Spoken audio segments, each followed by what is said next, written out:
We're off to the capital, Pietermaritzburg, on Sunday in KZN, where racing is at Hollywoodbets Scottsville. 9 races on the program. The first gets underway at 11:55. Hello again from me, Rouvaun Smit. Good to have you along for a short thing. We're about to preview that race meeting and find as many winners as we possibly can. Hopefully guide you as far as the Hollywoodbet Punter Challenge is concerned, because you do know the drill. Get those selections on. It's a free entry. Take the bet slip and put yourself in line to win the big cash incentive prize. Now, the first of those 9 races on the card is a maiden juvenile plate for 13 runners to run over 1,000 metres. Quite a few first-timers in the race, and in fact, there's a R500,000 Rafif 2-year-old called Crafty, who's number 1 on the programme from the stable of Yoga's Governor, with Serena Moodley on board. I see Rachel Veneker rides for Michael Roberts, a 220,000 Rand Lance filly called Queen of the Spear. Louis Huerson has got a 260,000 Rand Captain of All colt called Captain's Pride, who's running in this race, but it is the race runners, I think, that does have the edge. And number 8, Belle of Anglers, certainly does stand out on form. He's had 2 runs and he showed the natural improvement from first to second run.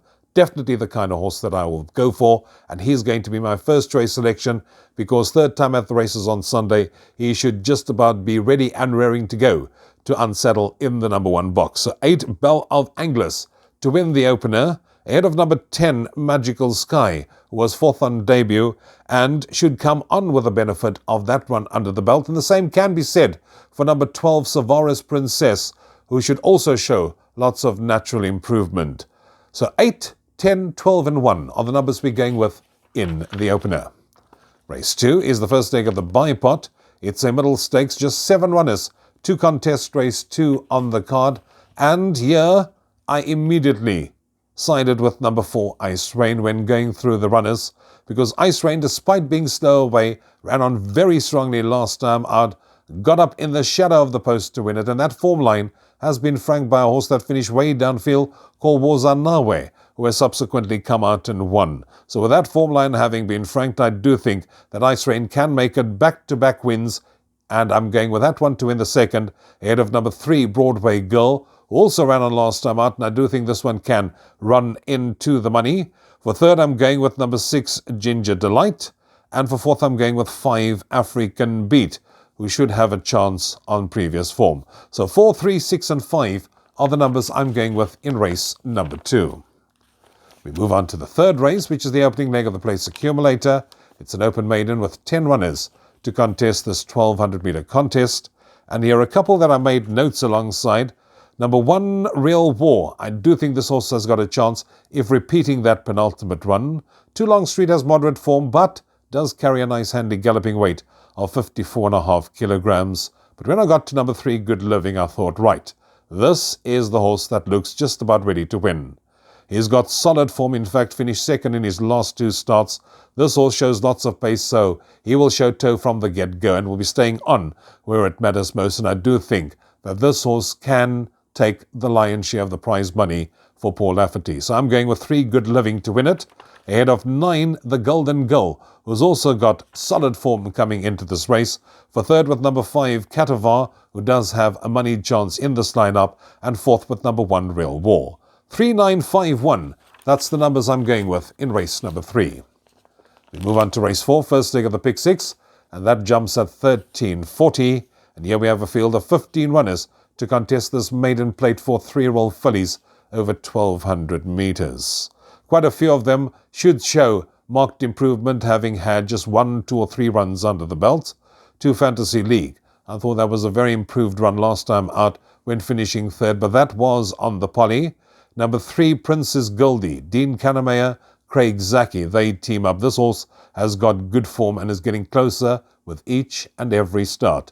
That's the kind of horse that I like. I do think that this horse can go on better, and hence the reason that I'm going to side with number 3, Princess Goldie to win it, ahead of 5, La Madalena, who warrants inclusion, and I do think with Pierce Stradom on board, we can expect further improvement. For third, I'm going with 7, Greenlight Queen. This horse should also show natural further improvement. And for fourth, I'm going with the other, Got the Green Light, number 4, Jump the Green Light. So 3, 5, 7 and 4 are the numbers I'm going with in race number 4. We move on to race 5, and I thought this race is a boat race, a maiden plate for 3 rolls to be run over 1950, 11 runners to contest this race, and I make it a boat race between number 1, Uzwanu, and number 2, Harun Al-Rashid. In fact, I think you can make a case for either of them. If you ignore that last start of number 1, Uzwanu, then this horse prior to that certainly had very good form. But you can't also just write that last run off because he had no luck in running. And that form line has been franked by the horse that finished 4th on that day. Number 2, Harun Al-Rashid, now gets the services of Piers Stradham. This horse has got very good Cape Town form that it brings to KZN. Also getting closer with each and every start, and I do think we'll enjoy the step up in trip. So it's either 1 from 2, 2 from 1, either one of those to win it. It makes no difference, but both of them needs to go into the exotics. For third, I'm going with 4, Fortune Hunter. That was a good last run, and I do think warrants respect to run third. And fourth, I'm going for number 6, Art Nouveau, with the stable jockey back on board, should finish in the money again. 1, 2, 2, 1, either way you like it, from 4 and 6 in race number 5. We move on to race 6 on the program, and this is a maiden plate where 10 runners will contest the 1600-meter event. And here too, a case can be made for quite a few horses in this race. Number 1, the Green Mile, immediately catches the attention from the stable of Andre Null. That stable's in good form. And this horse also is a model of consistency. In fact, that last start, this horse finished 2nd. Now, the horse that finished 4th has come out and subsequently won. So this is one that definitely needs to go on the shortness. 2, Parliament Square from the Garth Pulleyard, having his 2nd run after Ressa should strip a little bit fitter. Number 5, Prince Florian, has good form but is held by number 7, Ragnar the King. And on the subject of Ragnar the King, this is the one I'm going to go for in this race from the stable of Wendy Whitehead. Now gets the services of Gavin Lorena on board. Finished off well last time out, albeit too late. When it just did not get there, I think this time round they'll time it to perfection and get number 7, Ragnar the King, home. On current form, definitely a big run, and to me the one to beat. So I'm going 7, 1, 9 and 5 in race number 6. We move on to race number 7, and that is the Marula Sprint. It's a non-black type event where 10 runners will contest this 1200-meter contest, and I make this a boat race between number 8, William Robertson, and number 9, Kwasi for sure. You all know I'm a William Robertson fan, and in fact I went for him last time out when he finished 2nd. He does carry 62.5 kilograms. He's from the stable of Cornet Spies. Ryan Munger takes the ride, and this horse ran on a little bit too late last time out when he finished 2nd. I think they just need to time him to perfection to get him home.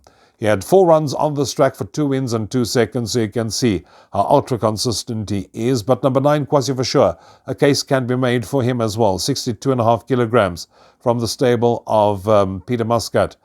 Gavin Lorena takes the ride. He cost himself last time out when he was hanging in the closing stages of the race. Other than that, he's got solid form. So it's either William Robertson or Kwasi for sure. Either one of these wouldn't be out of turn winning a race of this nature. So it's 8 from 9, 9 from 8, whichever way you like, from 4 and 3. 4 is Sunblushed, who's ideally course and distance suited. And number 3 is Don Karori. Definitely must have a money chance on form. 8, 9, 4, 3, the numbers in race number 7. Race 8 is the penultimate race on the card. And when I opened the 8th race and got to number 1, Happy Anali, I remembered. But I went for this horse last time out. This horse is ultra consistent, finished 3rd when I went for it on that occasion. Now, if one looks at the penultimate run and one sort of looks at the form of it, you'll see that this horse finished 3 lengths behind number 11, Emerald Green, with whom she renews rivalry, but is 5 kilos better off at the weights. So that tells me that there should be a complete turnaround in terms of how they finish. 2, Hurricane Cat, to repeat at the penultimate, should see her possibly in the money. 4, Ayui Yui, ran a good 2nd last time out, and that form line has been franked, so that one is not without a chance. And then we get to number 11, Emerald Green. This horse was an impressive win of its last 2. Going for the hat-trick, that can be achieved. So, where do we go? Do we go 11 Emerald Green, or do we go 1 Happy Analia? I decided I'm going 1 Happy Analia from 11 Emerald Green. For 3rd, I'm going with 12 1 Smart Cookie, and fourth number 4, a Yui Yui. 1, 11, 12, 4, the numbers in race 8, and that takes us on to the final event on the program, due to run at 16:35. A field of 14 runners to contest this B Stakes over 1,000 meters. Quandary is a horse that you need to include, number 5 in the program. Pierce Stradom rides for Gareth Van Sale. I think Pierce Stradom will make the difference on board this one. Number 7, Warrior of Royalty. This is Nathan Cotson's only run on the day, and we do know how often trainers come with one runner and leave with 100% win strike rate. So this horse is a model of consistency, cannot be ignored in this kind of company. But the one that I'm going for is number 8, Connery. Now, I went for him last time out, disappointed after having reeled off, I think it was 5 wins in a row, and then ran a disappointing 6 last time out. That was really quite a disappointing run and very much below par for this horse's ability, and I do think he can bounce back to winning ways. So I'm going 8, Connery to win it, ahead of 5, Quandary. For third, I'm going with 7, Warrior of Royalty, and fourth, number 12, Jet Legacy. 8, 5, 7, 12, the numbers in race 9, and that takes care of our preview for Hollywoodbets Scottsville on Sunday. Trust you'll have an enjoyable and profitable weekend's racing. Till next time, from me, Rouvaun. Cheers for now.